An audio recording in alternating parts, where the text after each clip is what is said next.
What's up guys, it's Tommy here and welcome to the latest Liverpool transfer news video, and in this video we will talk about Sandro Tonali, who is the next big talent coming through in Italian football.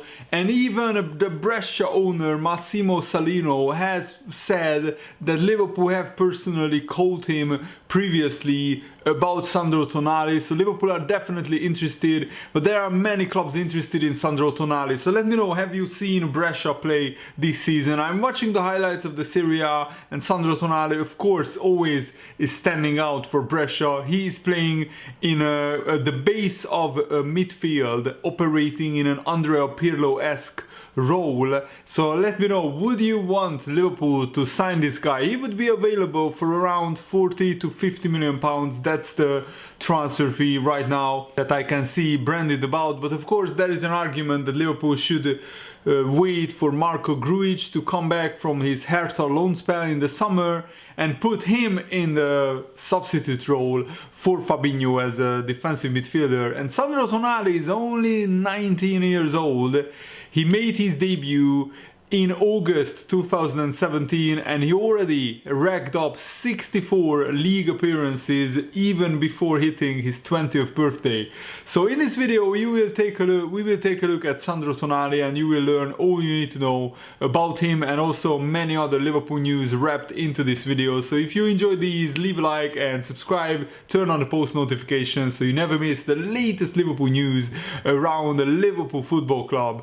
And Sports Italia and the Mirror and the Daily Mail and other newspapers are reporting that a host of Europe's top clubs, biggest clubs, are keen to sign Sandro Tonali, including Liverpool, Man United, Man City, Inter Milan, Atletico Madrid and Paris Saint-Germain, and even Juventus. And at the moment the reports are stating that Juventus are maybe the front runners to sign him, but Liverpool are also in the mix. And despite the efforts of Tonali, Brescia are not in a good way. They are in the relegation zone in the Serie A, and they are struggling to keep hold of their brightest young talents, especially Sandro Tonali, even if they stay up this season. But I think it's 100% that Sandro Tonali will leave Brescia if they get relegated. He's just too good to play in the Italian second division, and also he already played 3 times for the Italian national team, so he will want to stay in the national team squad, and he can't do that if he goes back to the Serie B, the Italian second division. And Tonali is thought to be valued at around 50 million euros, which is like 43 million pounds. But Brescia president Massimo Salino has claimed that he's actually worth 6 times that amount, and that guy is a little bit of a crazy guy. He used to be the Leeds United chairman, and this is what he said: all the big Italian clubs are interested. Abroad there's Atletico Madrid, Paris Saint-Germain, Manchester City, Liverpool. Even Liverpool previously has called me about Sandro Tonali, and in my view he would be better off remaining as a talent, as a protagonist with Brescia. The other day his agent and his parents were telling me about this 50 million euro valuation. I replied that for me he's worth 300 million euros, which means I don't want to sell. I have a dream. If Sandro accepts,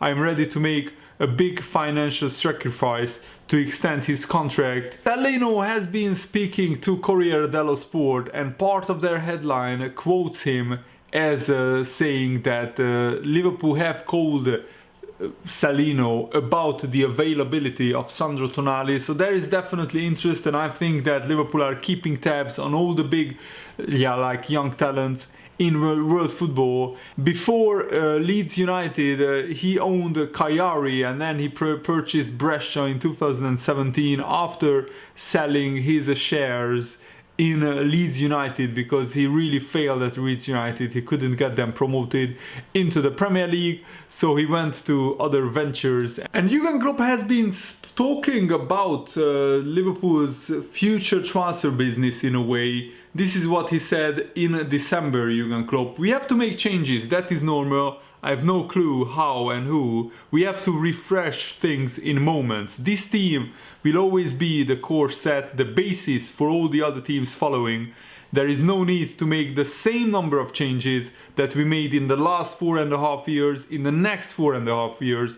Absolutely not. This is an outstanding team and we never could have imagined we could get a group like this together. But of course there will be things. A player might want to leave, which is okay. Then we have to bring in the right replacement to keep the level we are on. We have to be really on our toes, and to be on your toes you need to change sometimes a little bit, and that is what we will do. So this quote by Jurgen Klopp indicates to me that Liverpool will be active in the summer transfer market, and maybe Wijnaldum will leave, hopefully he will stay. Lallana is definitely leaving, and there could be other departures, but I think the big thing for Liverpool is that we need to sign another big attacker, somebody who can play in the Salah and Mane role. Minamino is a good buy because he is a very direct player and he's a lot more similar to Mane and Salah than, for example, Origi is. But I think we need more quality, and I would love to see Liverpool sign Kai Havertz or Jadon Sancho, somebody who has that X factor. And Sandro Tonali could be another player who is developed at Liverpool and becomes world class. Fabinho is still a young player, and I don't think we need to think about replacing Fabinho, but we need a good backup, and Sandro Tonali could definitely play alongside Fabinho in some games, giving Fabinho a rest in other games. So yeah, let me know guys, would you think that Liverpool need kind of a Xabi Alonso type of midfielder at Liverpool, where he sits deep and anchors the midfield, really pulls the strings if you like? Fabinho can do that as well, but I think we need more strength in depth. Liverpool can't just rely on Fabinho. And yes, Henderson has played there before when Fabinho was out injured, but I think that we need maybe another specialist like Fabinho who can play as an out-and-out defensive midfielder, and when Fabinho is injured or tired, when he needs a rest, we can put Sandro Tonali in. And I think the age, of course, is on Tonali's side. He is just 19 years old, which means that he would be probably happy to play some part at Liverpool, but not as a regular starter straight away. So if we sign Sandro Tonali, and I think 40-50 million pounds is a decent transfer fee for him right now, I think it would be just brilliant to have Fabinho sometimes rested, because he has played a lot of games and then he got injured, which maybe was a result of playing too many games.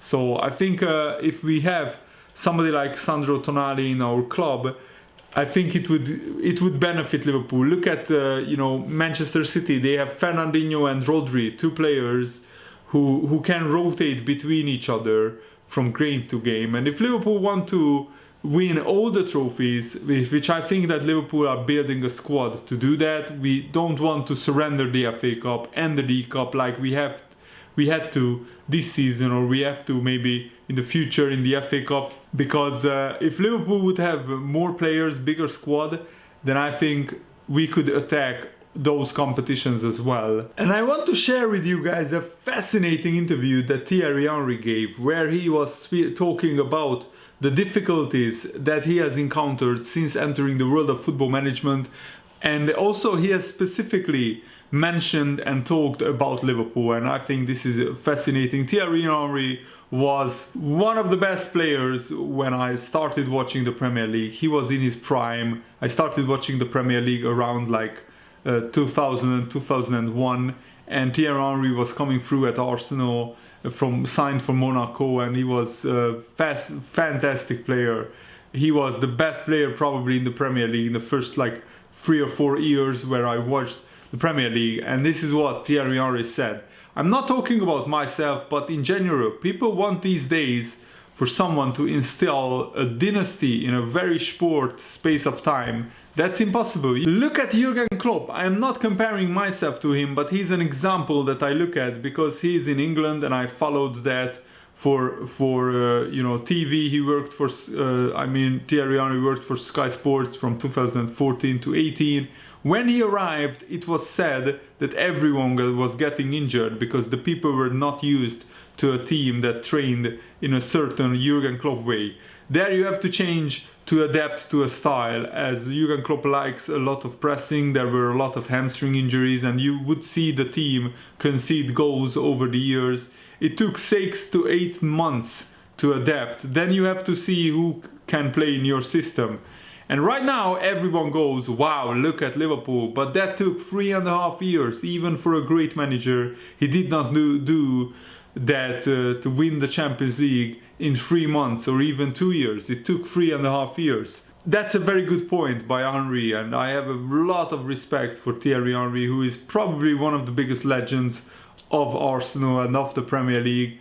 And I think that probably there are a lack of patience at many clubs around the Premier League. I mean, Chelsea comes to mind, Manchester United lately, they don't have the patience, but also those managers don't have the pedigree of Jurgen Klopp.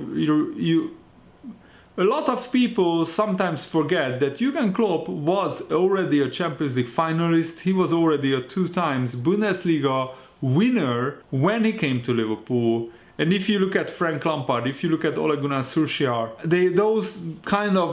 those managers don't have the pedigree. And yes, you have to be patient, but you can't be patient for like 2 or 3 years without actually encouraging results, because Jurgen Klopp came in, he guided Liverpool to a Europa League final almost instantly, like almost straight away. In his first season, which was almost like a half season, he came in at the end of October, and at the end of the season we played the Europa League final.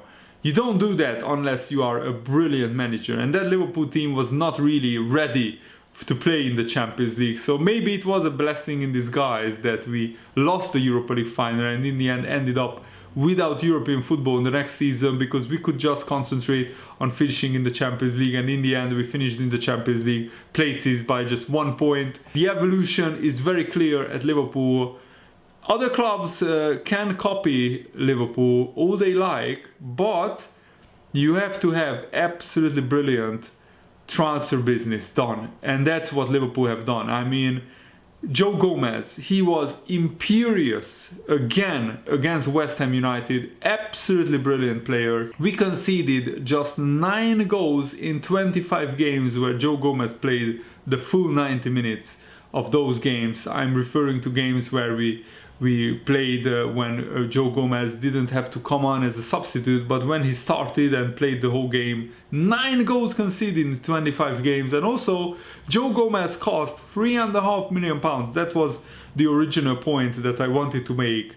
We signed Joe Gomez from Charlton as a kid, basically, for £3.5 million. So it wasn't like this superstar player coming in. And yes, everybody is saying that Liverpool spent a lot of money. We signed Alisson, we signed Van Dijk, but we only did that because we managed to sell Coutinho for £140 million, and other top clubs can do that.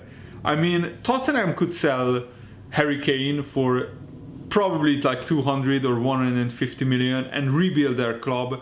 Many clubs, I mean, Man United could sell Pogba for 100, 150 million, and they could rebuild their club in a similar way. But unless you have the people who can pick out the right kind of players, it won't happen. Look at Manchester United. They spent around £700 million in the past like 6 years since Alex Ferguson left, and look at where it took them.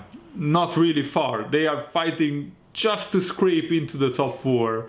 And I think that that for Liverpool, for this evolution to work, you needed not just Jurgen Klopp but the transfer committee, because even Jurgen Klopp admitted himself that he wasn't the person who wanted to sign Mohamed Salah. It was the transfer committee who recommended Mohamed Salah, and Jurgen Klopp wasn't overly keen on signing Salah. And then Salah comes in and scores over 40 goals in his first season in all competitions. So I think that it's a joint effort by Liverpool and Jurgen Klopp and the transfer committee and all the people who is working at Liverpool around signing players. But also you have to have the right kind of manager, and Jurgen Klopp is definitely the right fit for Liverpool, and it's very difficult to replicate for other clubs. So I'm not sure if the Jurgen Klopp and the Liverpool model can be copied by other clubs. You certainly have to have a lot of components fitting together, and the Liverpool owners took a long time and they learned their lessons, because first when they went into buying Liverpool, the first few years they made a lot of mistakes, but everyone who becomes successful makes a lot of mistakes, and those people learned from their mistakes, then appointed the right people, and now they are reaping the rewards. For a long time also Pep Guardiola insisted that his side, Manchester City, would fight until the very end with Liverpool for the title, but he has recently conceded that they are now just battling for second place. And this is what Guardiola said about Liverpool. This team, what they have done in the last 2 seasons, especially the last one, was incredible. I have said many times what happens to the champions of the Premier League when they start to drop points and they cannot get to first place. What happens with those teams? They fall down, they drop, and we wouldn't. So Liverpool obviously will be champions of the Premier League, but they would be champions in Spain, champions in Italy, champions in Germany. They would be champions everywhere after 23 games, 22 victories, 1 draw. In the recent past, when Chelsea won the league, the next season they didn't qualify for the Champions League. Leicester did the same, and Chelsea did the same again. When we won the league, we repeated by winning the league again. In Spain, with the points we have, we would be there 1 or 2 points behind the leader. In Germany, we would be there 1 or 2 points behind the leader. In Italy as well. But Liverpool are just fantastic, phenomenal, overwhelming. So we have to accept it and learn from that. When Pep Guardiola, one of the best managers in world football, and certainly managing one of the best teams in Premier League history, you can't deny that, by Manchester City, to get 198 points in 2 seasons is absolutely incredible. And Pep Guardiola talking about Liverpool, saying that they are phenomenal, overwhelming, fantastic, that's very, very high praise from a very, very good manager. And I have a lot of respect for Pep Guardiola. Liverpool have had this rivalry going on and brewing with Manchester City in the past few years. Pep Guardiola plays football the right way, and it's always an enjoyable watch how Manchester City play football. And I think that it's going to be very, very interesting, the title race next season. This season, I just hope Liverpool win the title as soon as possible. It would be extra sweet if we managed to do it at Goodison Park, winning the title away at Everton, or at the Etihad, winning the title away at our biggest title rivals, Man City. It would be special, but I don't really care about that. I just want that first Premier League trophy, and I wonder how it would feel to be called Premier League champions, because I could never say that about my beloved Liverpool. So come on Liverpool, let's get over the line and then we can celebrate. Thanks for watching guys, I really hope you enjoyed it. Have a nice day, see you later, goodbye.